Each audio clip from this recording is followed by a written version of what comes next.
ବାପାଙ୍କୁ ଦେଇଥିବା କଥା ତମର ଅଧୁରା ରହିଛି ବୋଲେ ବାପାଙ୍କର ସ୍ୱପ୍ନ ପୂରଣ ହେଇପାରିବ ନାହିଁ। ଆଉ ଯଦି ବାପାଙ୍କ ସ୍ୱପ୍ନ ପୂରଣ ନ ହୁଏ ତାହେଲେ ଆର ପାରିବେ ତାଙ୍କ ଆତ୍ମା ଶାନ୍ତିରେ ରହିପାରିବନି ରେ ପାଗଳା, ଶାନ୍ତିରେ ରହିପାରିବନି। ତମେ କୋଉ ଶାନ୍ତିରେ ରଖେଇ ଦଉଛ ଯେ ଆମେ ଶାନ୍ତିରେ ନିଶ୍ୱାସ ନବୁ। ତୋ ନାନୀ କି କିରି କିରି ଉଦ୍ଦେଶ୍ୟ ନଥାଇ କେହି କାହା ପାଖକୁ ଆସେନି ସାମ୍ବାଦିକ ମହାଶୟ।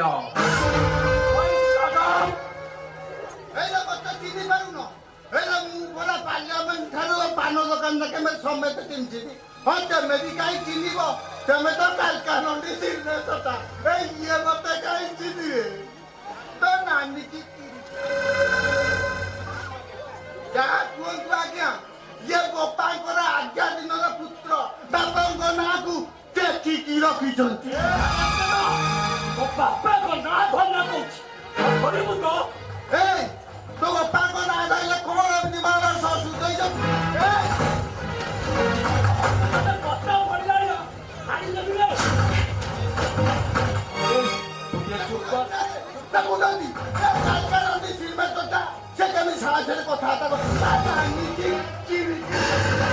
ମୋ ବାପା ନାଁରେ 56ଟା ମର୍ଡର କେସ୍, 65ଟା ଦୁଷ୍କର୍ମ କେସ୍, 85ଟି ଡକାୟତ କରି ପୋଲିସ ଗୁଳିରେ ମରିଗଲା।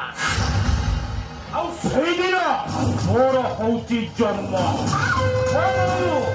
ମୋ ନାଁ ଦେଇଥିଲା ହାରାମି ଖଟୁଆ। ମୋ ପଛରେ ଲାଗେନା ସାମ୍ବାଦିକ, ନହେଲେ ତୋ ଲାଶ ବତା ରଖିବିନି ରେ।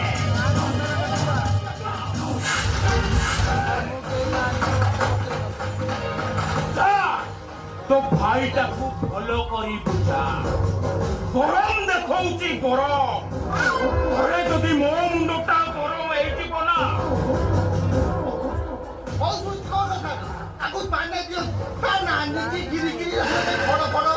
ପ୍ରତି ସେକେଣ୍ଡରେ ପେପରରେ ମୋ ବିରୁଦ୍ଧରେ ବାହାର କରି ମୋ ପେପରଟାକୁ କ୍ଲୋଜ କରି ସାରିଲଣି।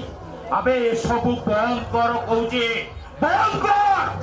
ହାରାମି ଖଟୁଆ, ଯଦି ମୁଁ ବନ୍ଦ ନ କରେ ତୋର ସେ କଲମ ଧରା ହାତଟା ମୁଁ ହାଣି ଦେବି ବେ। ସେଇଠି ଠିଆ, ଆଉ ତୋ ଦେହ ସାରା ଦେଇଦେବି। ଶୁଣ ହାରାମି ଖଟୁଆ, ତୋ ପାଖରେ ଭୁଜାଲିଆ ବନ୍ଧୁକ ପରି ଅମୋଘ ଅସ୍ତ୍ର ଥାଇପାରେ, କିନ୍ତୁ ମୋ ପାଇଁ ଏ କଲମ ହଉଛି ଯଥେଷ୍ଟ। ଏ କଲମ ସାହାଯ୍ୟରେ ମୁଁ ତତେ ଫାଶୀ ଖୁଣ୍ଟ ପର୍ଯ୍ୟନ୍ତ ନେଇ ଯାଇପାରେ।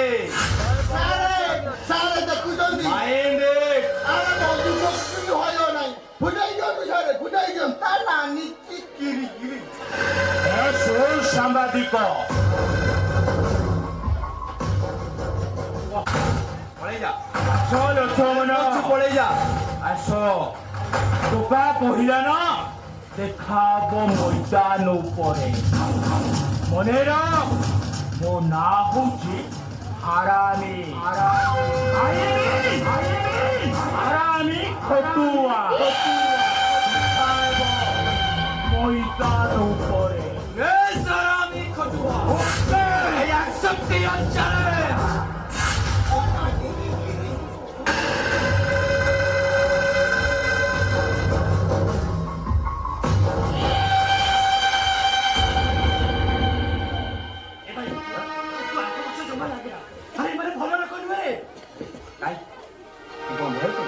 ଆରେ ଆମ ବାପା ଥିଲେ ଜଣେ ସଚ୍ଚୋଟ ସାମ୍ବାଦିକ, ଦେଶ ପାଇଁ ଶହୀଦ ହୋଇଗଲେ।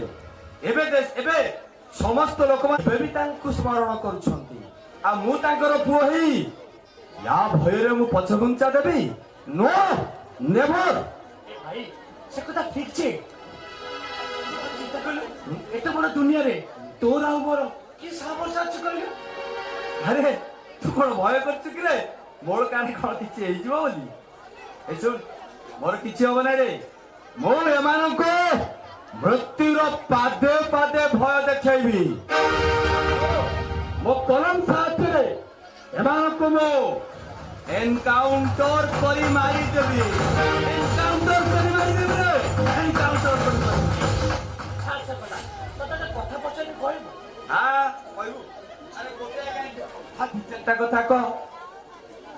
ହଁ ତୁ ବାହାଘର ପରେ ଭାଉଜଙ୍କ କଥାରେ ପଡି ବାହାରିଲା ପରେ ସ୍ତ୍ରୀ ମାନଙ୍କର କାନ ଖୁଆ କଥାରେ ଭାଇ ମାନେ କୁଆଡେ ବଦଳି ଯାଆନ୍ତି, ସାନ ଭାଇ ମାନଙ୍କୁ ଭିନ୍ନ କରୁଛନ୍ତି। ଆଉ ତୁ ମତେ ସେମିତି ଭିନ୍ନ କରିଦେବୁନି ତ? ଅମରେଶ, ଆରେ ସେଦିନ କଣ ପ୍ରଭୁ ରାମଚନ୍ଦ୍ର ତାଙ୍କ ଭାଇ ଲକ୍ଷ୍ମଣକୁ ତାଙ୍କ ଠାରୁ ଅଲଗା କରିଦେଇଥିଲେ? ଆରେ ତୁ ଠିକ ସେମିତି ମୋର ଭାଇ ଅନୁଜ